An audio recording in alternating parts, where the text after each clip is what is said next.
Hey everyone, I'm Trevor, and today we're at Disney California Adventure to take you on a walking tour of the whole park, answering your questions along the way. So let's get going. And we are going to begin our Disney California Adventure tour right here at the front, as we did with Disneyland. We're going to turn around and work our way into the park. Just like Disneyland, we are going to answer your top questions. They're generic questions about the whole resort, or they're also questions about Disney California Adventure in particular. To start off, someone asked, if I have all of my tickets on my app, can the rest of my family members go in and out as they please with paper tickets? And the answer to that is no. Unfortunately, they do not have paper tickets any longer. However, what you can do, and we confirmed this with a cast member, is that you can screenshot their ticket on your app and send it to them and their phone. And then they can get in and out with that. But there are no paper tickets anymore. Everything is digital. The next question was, when is the best time of year to go to Disneyland? And Amy is with me today, though we're not going to flip the camera around. Just know that she's here the whole time. She'll be walking, and we'll ask her to answer some questions. So why don't you answer this one? So one of the best times to come to the Disneyland Resort is actually during the summer. And you may think, why would I visit during the summer? And it's because a lot of the pass holders are actually blocked out during the summer. And it's also when Disneyland Resort has the least amount of maintenance going on for rides. Now this year there will be still quite a few things down for maintenance this summer, but most of the rides will be up and running in the summer. If you don't want to come in the summer because you don't like heat, then I would say come in February or September, October. To add on to what Amy was saying, I believe that mid-August is one of the best times to come, because you don't have to deal with May gray or June gloom in the morning. I know some of you like that, but I just like straight up warm temperatures. Additionally, mid-August, a lot of local schools start going back, but a lot of places around the country have not gone back yet. Like in Pennsylvania, where I grew up, we didn't start until the Monday before Labor Day. And so going at mid-August is always a good option for, hitting it whenever a lot of people are not coming. The next question is, sorry, I'm a little tongue-tied here today. The next question was, why am I still having issues? Run issues! Do you prioritize? What rides do you prioritize with Genie Plus? I am so sorry. I'm a bit scatterbrained right now. So at Disney California Adventure in particular, you're going to be Toy Story Midway Mania. That's going to be the big one. I feel like that's like the most important one at DCA that will run out the fastest. But then you have Guardians of the Galaxy Mission Breakout. That's probably like the second one that will run out the fastest. And then Incredicoaster, I feel like it doesn't run out a whole lot, but it's just a good one to do on Genie Plus. And of course, Soarin'. Those are going to be your big four. There are only 9 rides at Disney California Adventure on Genie Plus to begin with, but those are the big 4. And our next question, I try to have these sort of based on the land. And this is the last question I have for this little stretch. So hopefully we can make it last till we get down to Pixar Pier, because we got a whole new slew of questions once we get there. But the next one is, where can I get those first visit buttons? And mostly in the stores. Just about any store I feel like might have them. Usually the ones that I would gravitate towards are going to be the bigger stores, like the ones at the very front of the park, the Five and Dime on the left, or something Cats and Sons on the right, Kingswell Shop, those sorts of places. You can also check out the, guest services?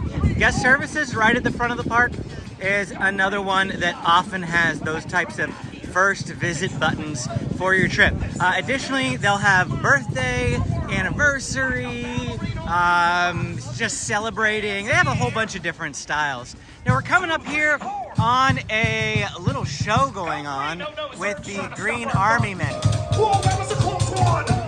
Whoa, another one! All right, he's out of batteries. Back to the fun. Hands in the air. Everybody. Here we go. Now let's go ahead and head up on into Pixar Pier, and I'm gonna let Amy answer this next question. And the first one for Pixar Pier anyway, is gonna be, is Lamplight Lounge worth it? So Lamplight Lounge is this right up here on the right, and we've eaten here once. I'll let Amy give her thoughts. I think it is worth it. I really enjoyed it. Just the atmosphere of it, going in, being able to be right there on the water.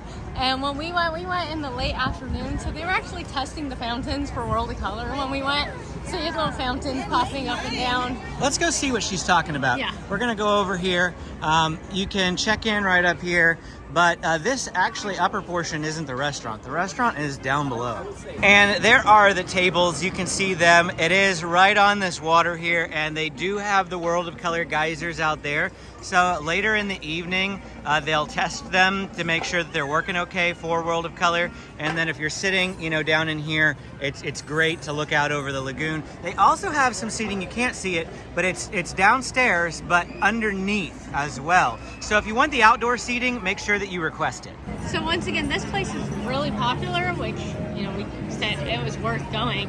It is very hard to get reservations here, so make sure at that 60-day mark, you are hopping on to get your reservation for this place. If you can't, fret not. Check out places like Mouse Dining, where you can set alerts to snag a reservation, and they always have walk-up availability too. But if you come, get the lobster nachos, or if you don't like lobster, get the steak nachos, because the nachos here are probably one of the best things we have eaten in this park.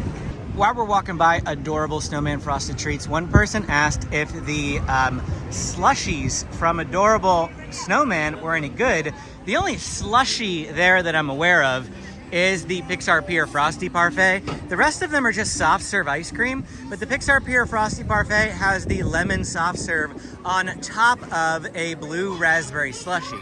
And I do think it's worth it. It's one of the best items at that place. It's also one of the best items at Disney California Adventure in general. So yeah, I think that you should try the Pixar Pier Frosty Parfait. Someone asks, are there any character meals at Disney California Adventure? And the answer to that is no. The only one in a park is actually Plaza Inn over at Disneyland. They have a character breakfast, but most of the character meals here at the Disneyland Resort are going to be in the hotels at downtown Disney. So those are the things that you're going to want to look at if you're looking specifically for character meals. Our next question is, what rides are closed during World of Color? And I'm going to let Amy take this one. So in the past, they used to close quite a few of the rides on the Pixar Pier, Incredicoaster, Toy Story Mania, the Pixar Pal Around. It looks like now, however, that has changed, and the only ride it looks like that actually closes is the Pixar Pal Around. However, we just confirmed with a cast member, while Incredicoaster is open, they will not take your picture during the time of World of Color because they don't want the flash going off. So guess what they said was to check the app, and the app for every ride will say what the hours are for that ride. If it says it's open till part close, then it's not going to close during World of Color.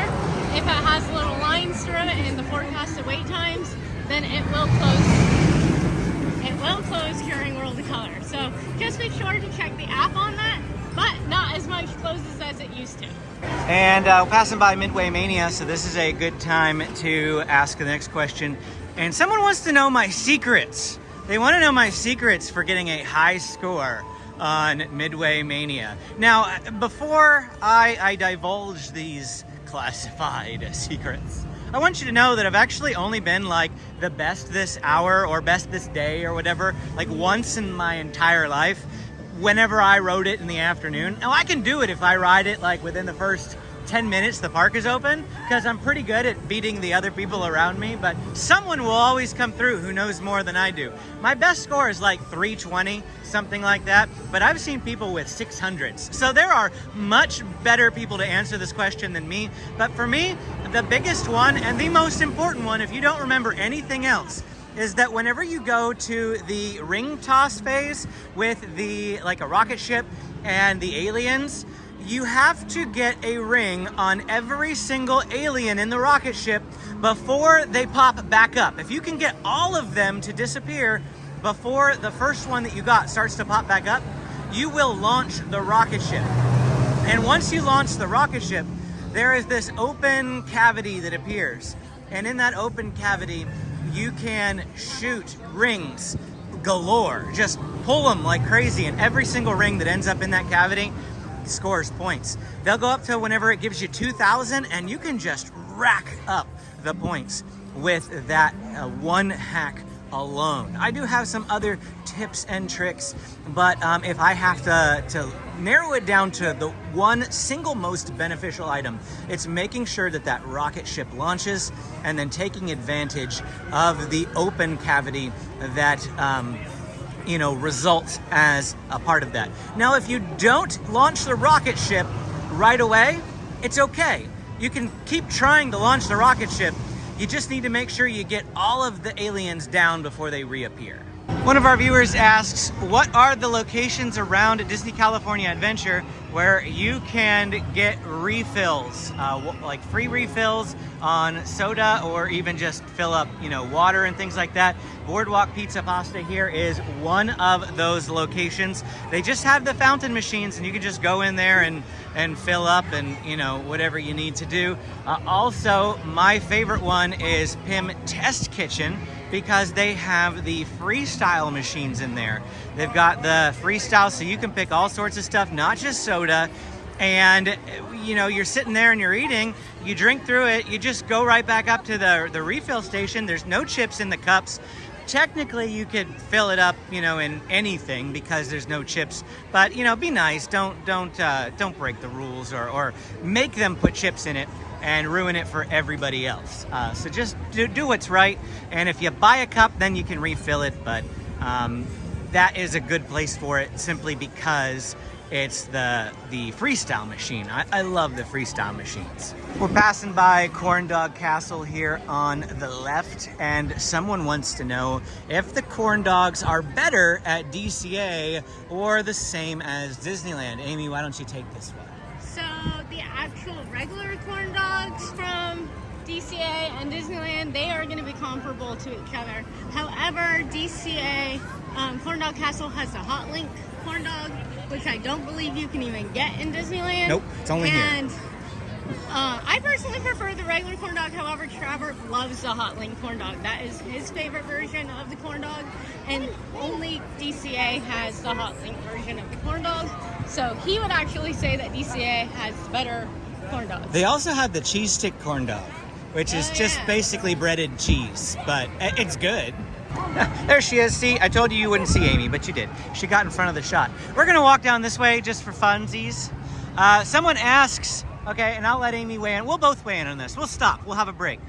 Someone asks, World of Color, Fantasmic, or the fireworks, if you could only choose one, which one would you choose? For me, I instantly got to say World of Color, hands down, no question. I agree, but I prefer the regular version of World of Color than World of Color 1, which is what they have going on right now. The only way that we have seen World of Color 1 was from our hotel room, though. We didn't see it down here. We felt like the music wasn't quite as good as the original. They don't have the main theme, don't they? Yeah, they don't have the main theme. Because that's my favorite part. It's a world of color. And they don't have, the pirates part. But they had some. Did everyone see that? Because I will not be doing it again. Yeah, they still had some really good parts too, though. Yeah. So maybe we need to actually see it down here one of these times, and not just from the hotel room. Yeah. I am curious to see how Fantasmic is when it comes back in a couple weeks, because rest in peace Murphy. Will not be back. But I'm curious to see what they do, because I actually really enjoyed Fantasmic too. Yeah, it's good. And so, guys, don't hate us, but we hardly ever see the fireworks. Because half the time when we actually are here, we think about staying for the fireworks, they get canceled anyway. So, speaking of World of Color, someone wants to know how the virtual queue works. and whether or not it's free. Those were actually two separate questions. I just kind of merged them from two different people. And the virtual queue is pretty simple. It takes place at noon every day. You don't have to be in this park to get it. You could be in your hotel room. You could be at Disneyland. You could be not even checked into the park yet. If you are in the airport, you can grab it. I think we grabbed it from home one time. And so you can grab them wherever. It's on the Disneyland app. And you'll want to make sure that you find that place where that happens. Again, it happens at noon every day. But I've noticed that the reservations, at least like a month or two ago, they don't disappear all that fast. I think we grabbed one at 2 o'clock once and they were still available. So, maybe it just depends on the day. I think that was a really rainy day. So it's also possible people were just like not in the mood for World of Color that day because it was like rainy and they're like, maybe it won't even go, or I don't want to stand in the rain. I don't know. But whatever the case may be, it's not as crucial as it used to be with the Rise of the Resistance, where they're gone in a split second. That's not how it is with World of Color. Still be quick about it if you have intentions to do so, but like 12:05, it's not going to kill you. I don't think they're going to be gone by 12:05. Is it free? Yeah, it's absolutely free. It just happens in the app. Again, you have to have a park ticket. You have to be able to come into the park, but it doesn't cost anything extra. It's not an individual lightning lane. It's a virtual queue, just so that they, know that you're coming and you have a spot that you can go and watch that show. Now we are headed back towards the Grizzly Peak recreation area, which is one of my favorite lands in the entire park. I think somebody asked this question, maybe it's coming up a little bit later on, but like, why do we love DCA so much? And I just think that it's such a more, like, you wouldn't believe it today because we're walking around, you probably see lots of people today. You're probably thinking that these walkways are really crowded. We're actually not gonna go that way. That's the main way. We're gonna go back this way, okay? I love Disney California Adventure because generally speaking, it's the more chill park, especially Pixar Pier, first thing in the morning. Oh, one of the best things to go do, Pixar Pier, rope drop Pixar Pier. You will not regret it. Toy Story Midway Mania, In-Credit Coaster, Mickey's Death Wheel. Yes, everybody loves Mickey's Death Wheel. Don't lie. Amy says no, she doesn't. But somebody wants to know the best quiet places in the park, and we are walking through one of them right now. I love coming back this way. This is not the main way. This is a back path. And it is significantly quieter back here. It's so relaxing. It is so peaceful. It's another one of the reasons why I love Disney California Adventure. Speaking of Grizzly Peak, there goes Grizzly River Run. And you can see the queue over here off to our left for that attraction. It's a pretty warm day today, nice and sunny, about 75 degrees. Not the hottest, but popular enough to make this ride have a longer line. Now, somebody asks, how wet do you get? Because they're always afraid to get on the attraction. It really depends on Speak loud, because we got a waterfall! We gotta get past the waterfall. Gotta get past the waterfall. Can't hear Amy talk. I want to stand here though. You want to stand there?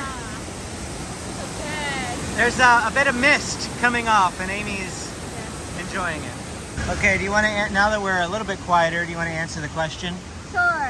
So, how wet will you get on Grizzly? Honestly, it really depends on the time of the year you come. And where you're sitting. As we're coming into the summer months now, the water level for Grizzly is probably going to be a little bit higher, and they can adjust the flow of water on this ride. So if you ride it in the winter, like a crazy person, you probably actually won't get as wet. If you ride it this time of the year, there is a potential to be pretty wet, especially if you are one of the people at the bottom when you hit the waterfall. That seat will get very wet.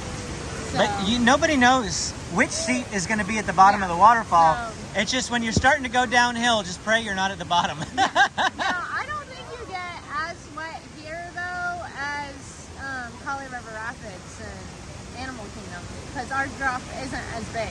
Yeah, we've been We've been drenched to the bone before in that ride. And then we have not ridden it, but supposedly the water raft ride in Universal Studios in Florida, like there is no even getting drenched on that ride. You are soaked beyond reason. You won't get that here.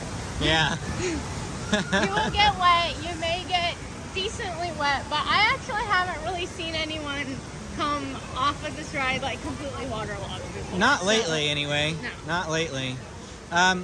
There is one thing, I think I pointed it out in a recent video. I can't remember if I published that video already or not, but before we get to another question, I did want to update you that they've got a country bear here now with the Grizzly Peak Recreation DVC area, which is really, really neat. And just in this like picturesque.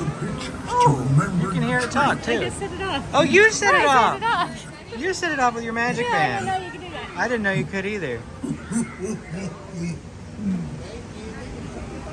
That was Big Al. All right. So somebody asked if you could cut through the Grand Californian if you want to get into DCA, if you are a Disneyland hotel guest. And I do believe that the answer would be yes. Usually if you're not a Disney hotel guest, I would say that right at 8 o'clock, you'd probably be hard pressed for them to let you in there. I think it's afternoon. I don't know if it's as late as noon. Amy's thinking it's not until 12 o'clock that regular guests can come through there, but I'm pretty sure regular guests can come through there before then. I just don't know if you can right at 8. But if you're a Disney hotel guest, that's Disneyland, and well, if you're coming from Pixar Place, you have your own private entrance.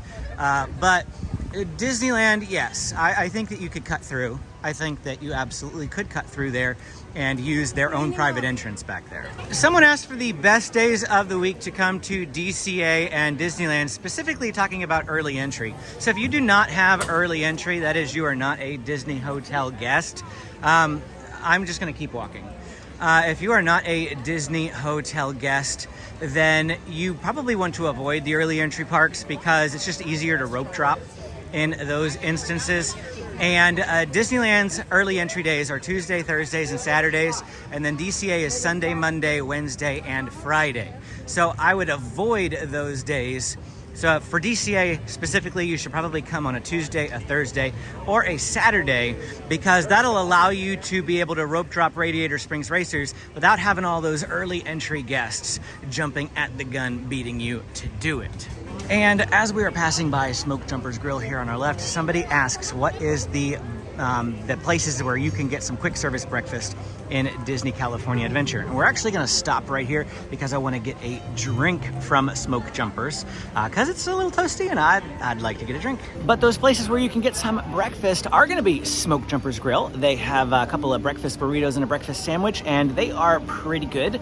Pim Test Kitchen is another one of the prime locations for getting breakfast. And then I'm only aware of 2 others. You can get a breakfast shawarma from Shawarma Palace or Shawarma Palace 2 in Avengers Campus. You can also get a steak and egg burrito from the Cappuccino Cart just outside of Pixar Pier. Those are the places where you can get some breakfast. There's not as many here in DCA as there are at Disneyland.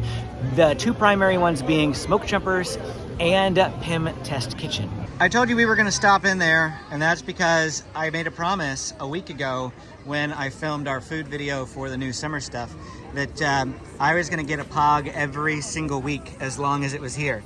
And I intend to hold true to that because I love POG so much. And we're wearing our Hawaii shirts today, so we have to get POG. Now Amy has not had it, so I'm going to let her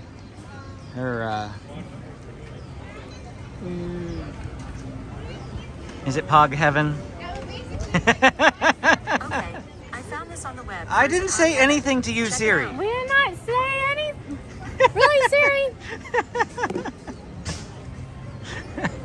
Why is the POG always gone? Oh, that's why. We're going to resume our walkthrough now, and we are back up here at the center area, Carthay Circle. When we first came through, we walked straight down that way, but now we're going to walk across this direction and go through Sunset Boulevard, swing through Avengers Campus, Cars Land, and end at San Fransokyo Square. We are passing by the Five and Dime right now, and as we're walking by, somebody asked the question, are character autographs still a thing? They feel like they don't see as many people getting them. Can you get character autographs? Yes. Yes, you absolutely can. Characters will give you autographs. It may not be as popular as it used to be, but it's definitely still a thing. It's not like characters won't sign your book if you bring a book for them to sign. Speaking of characters, here comes Goofy. He is in his 50s attire.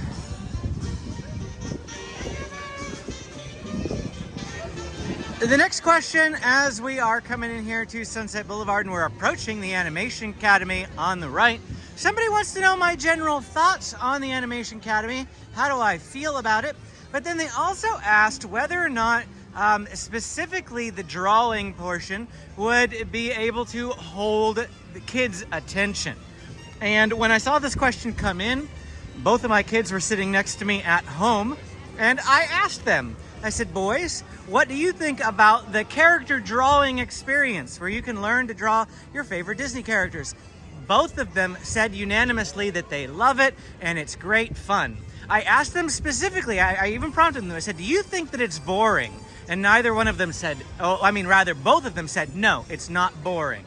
So that's a 9 and a 6-year-old boy telling you that they enjoy the drawing portion and don't find it boring. The 6-year-old loves art. He loves to color. The 9-year-old does not, yet he still said he enjoyed it just as well. And that takes place right here at the animation building. They also have Turtle Talk or Crush in there, a meet and greet with Anna and Elsa. And so the Sorcerer's Workshop will also teach you how to draw animations. And not just characters, but an animation. You'll have to learn more about that if you are interested. We're coming back here to the Monsters, Inc. area, and we might get a little congested with some Pixar Fest stuff, so I might have to turn the camera off, but I'm going to attempt to come back here so you can see exactly what's all going on for Pixar Fest. Somebody asked what the best dark ride at Disney California Adventure was, and in my opinion, it's this one straight ahead, Monsters, Inc. I prefer this to Little Mermaid, to Web Slingers. I can't even think of any other dark rides. It's really just those. I mean, unless Soarin' technically counts. It's just not like the standard track type dark ride. But there's actually just not that many of them at DCA, so it's not like there's a lot competing for it. But I do like Monsters, Inc. all the same. Well, that's it for my questions that are designated for this area, but I did want to show you that they have this little drive-in theater over here, and there's some cars that are in front of the theater screen for Pixar Fest, and a lot of people seem to really, really enjoy those. And then if we come out here, there's a special character meet and greet. We'll see if it's going on right now. It is. There is a Mr. Incredibles meet and greet going on for Pixar Fest that he's in his Incredibles 2 outfit. And there he is, Mr. Incredible, in the outfit where he's like all by himself. I don't remember the exact plot line of why he's by himself. I felt like initially it gave me the impression that like, oh, they had a fight. But I feel like Mrs. Incredible, like it was intentional because she was going undercover or something. But I think they might have had a fight. I don't remember. I'm trying to think, because I just watched it. I know, they were on their own. Because it's in the second movie. Yeah, it's the second movie. She has a job and she's working for the one thing. And then when they realize like she's possibly in danger, that's when he goes and gets Sisu. Okay. And then goes to like go find her. Yeah. I don't remember I came in on that movie when they were watching it like 30 minutes into the movie, so I missed the whole setup, but I did watch the last half of the movie. Otherwise, it's been a while since I've seen Incredibles 2. Coming in to Avengers Campus, now we got Avengers Campus specific questions. Let me pull off to the side and look up the next one. So Amy is going to ride the regular version of this when we go to Walt Disney World. I'm taking her. Tower of Terror. You have to ride the original. I will ride it. We'll see. So the first question is, what's the most popular ride at Disney California Adventure other than Radiator Springs Racers? And a couple of you viewers had answered that question. I didn't answer it because I was planning on putting it in the video here, but a couple of you answered it there in the community post, and you said Guardians of the Galaxy Mission Breakout. Now, personally, I think it would probably be Toy Story Midway Mania, but I bet you they're about the same. They're different. So they've got different levels of followings, but they're both equally popular. And I would say that those are the two most popular rides outside of a Radiator Springs Racers, of course. The next question was, are the songs on Mission Breakout random, or are they unique to each elevator shaft? Because there's 6 songs and 6 elevator shafts. You know, I've never actually thought about that before. They are random. I just know that they're random. But I never actually put the fact that there are 6 songs and 6 elevator shafts and making me think, oh, well, maybe it's 1 per elevator. No, it's completely random. It just depends on, you know, what's going on. But yeah, that's an interesting question. I never thought about that before. And then the final question that'll probably get us through this area, I assume. Somebody wants to know what the best of the newest areas are at Disney California Adventure. And they specifically said from 2017. They haven't been here since 2017, so they want to know what land is worth spending the most time in between Avengers Campus, San Fransokyo Square, and Pixar Pier. Now, if you want to talk about rides and things to do, Pixar Pier is going to have more rides. But that's if you're doing all of them. Really, otherwise, Toy Story Midway Mania and Incredicoaster are like the only main draws for Pixar Pier. I would say Mickey's Death Wheel, aka this is Pixar Pal Around, is what it's called. Everyone just affectionately calls it Mickey's Death Wheel. If you go on the swinging ones anyway, I know a lot of people still go to ride that one too. So you could say 3 main attractions in Pixar Pier. But if you want to talk about like shows and things, right here, Avengers Campus, this is the land that has the most like that, because you can see Spidey swinging, you can see the Wakanda Warriors do their demonstration, you can see Black Widow fight against the invaders. In fact, I think Peter Pan might be going on, not Peter Pan, Spider-Man, not Peter Pan, wrong part. Spider-Man might be going on right now. Spider-Man looks like he's about to do his performance here. You can check the Disneyland app for the show times of all these things. You can, whenever you see people gathering over here on the left-hand side, that's when that's about to happen. It actually happens up here above the building. Spidey does some high-flying fun. And so they've got those 3 shows. The best food in all of Disney California Adventure, in my opinion, is from Pim's Test Kitchen. So that's an Avengers Campus. And then additionally, they've got 2 pretty awesome rides with Guardians of the Galaxy. And I personally like the Spider-Man ride. I know some people hate on it. But then they're also supposedly adding in a 3rd new land, or 3rd new ride. But of course, that ride's not going to be available by the time this person comes, because I don't even know that they've started construction on it. It was just like announcements, and it'll be basically in the Avengers like HQ building. But we're gonna walk down to Cars Land now. We're briefly back on this thoroughfare that we appeared on earlier.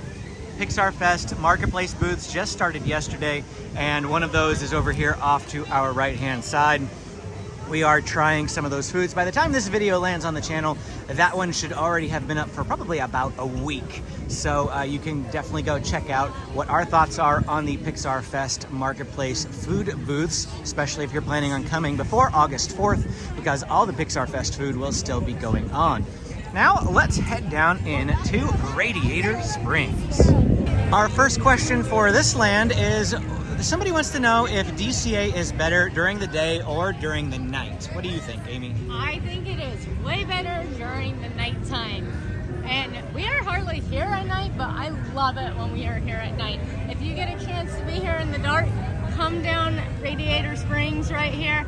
They light up all these buildings in the neon lights just like they do in the movie. And if you catch it at the right time, they'll actually play the Shaboom song and like light it up. Yeah, that's like right at dusk or something. We have never caught the exact moment I haven't. they've done it, but I've heard it's really fun because you feel like you're in the movie. So this place, absolutely amazing at night. The other area of the park is Pixar Pier at night. There's just something about it at night. Like, it feels like it comes more to life at night. The Pixar Pal Around is all lit up. There's little lights all over the pier, and it's very fun at night, and just gets this vibrant, I guess, atmosphere during the nighttime compared to the day. I agree. I mean, you think coming down, so the previous question about the lands, they said since 2017, but if we have to include all the lands, Cars Land is hands down the best land at Disney California Adventure. It's quite possibly hands down the best land at the Disneyland Resort. It is just so awesome, especially if you have watched the Cars movies tons and tons of times and you've never come to DCA. I have seen people step into this land for the very first time and they're just awestruck by how realistic and to scale this place is. It's amazing. Then put it at nighttime and it's so much better. So much better once the sun goes down and the lights come on. We turned to the right now and we are headed towards the back way into San Fransokyo Square. But there's actually quite a few questions, a lot of questions in fact, about Radiator Springs Racers. So once we get down here to in front of the ride, we're just going to stop, we're going to camp, and we're going to talk and we're going to answer a bunch of those questions specifically about Radiator Springs Racers. A bit windy right now. So hopefully the audio isn't terrible for you. We have been trialing a microphone, but I've been having some technical issues with it. I've been working with the company and trying to figure out why we're having some issues with it. So I haven't been using it consistently, but just trialing it, trying some different things. I did it. It was working just fine when I only had one microphone on me. But the problems I was having was whenever we connected two microphones to the phone, we were having some issues with some audio picking up from them. So I haven't used it, which just means it might be a little windy, and I've asked you to bear with me. So someone wants to know when the best time to use an individual lightning lane on Radiator Springs Racers is. Nighttime? Probably, because riding at night is more popular. I feel like people want to ride this ride more in the dark. It's fun during the day too. So it is. It is. Either are fun, but at night they light it up. So yeah, I would say nighttime's one of the best. It's one of my favorite times to ride. Yeah. Is an individual lightning lane necessary, or should you buy it? That's the next question. It depends. If you are a party where you have kids under 7 and can't single rider it, and don't want to, either rope drop it or wait an hour for it later in the day, then I would say yes. If you are a party where you are, all old enough to single rider it, then I don't think you need it. Just be willing to split up for this ride and single rider it. Single ridering it is our number one recommendation for this attraction. It just goes so much faster. If the line is like 75 minutes, the single rider is like 20. So it cuts the time in a third at a minimum. Really helps. Again, your party's just going to be split up. That's the primary issue. When's the best time to ride it if you're going to stand by it? Honestly, rope dropping is probably the only way to go if you want to wait the least amount of time. We rope dropping this now. We never show up here at 7:20 to be at the front of the rope drop line. We never do. We get here about 7:50. It's like 10 minutes before rope drop. We're not at the back of the rope drop line, but we are, like 3/4 of the way towards the back.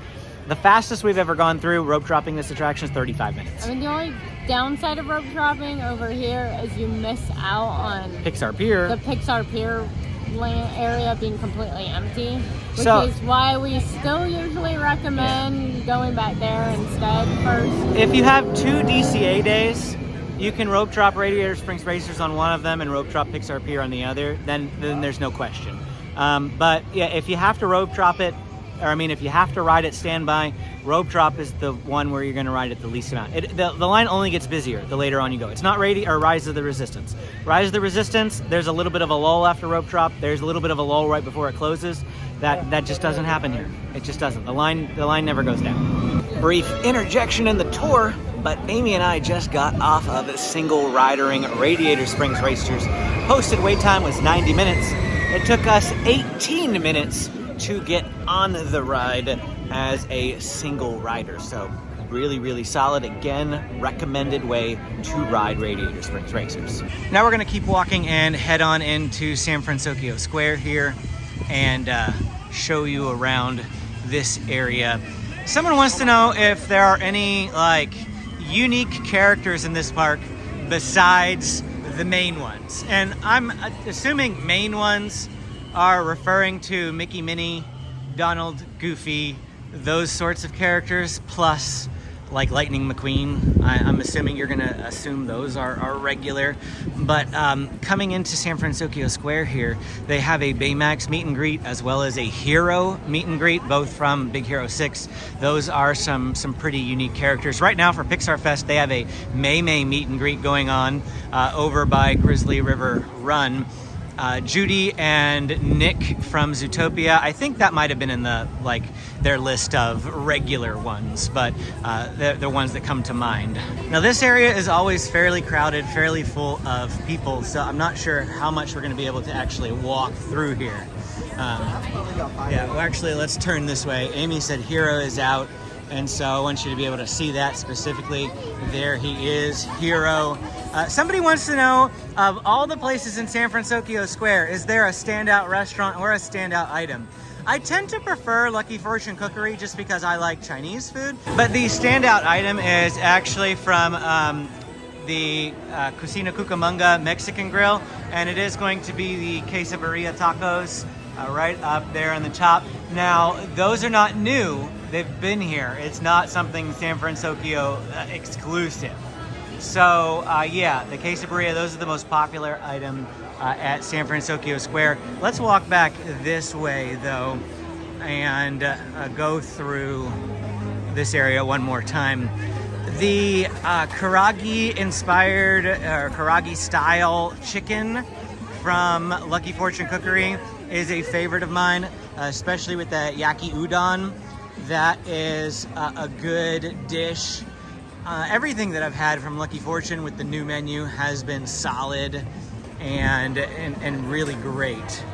And our last question for the video is we're rounding the corner, reconnecting back up with the main path. And I'm gonna let Amy answer it because it's real quick and easy. Someone wants to know how long that we have been married.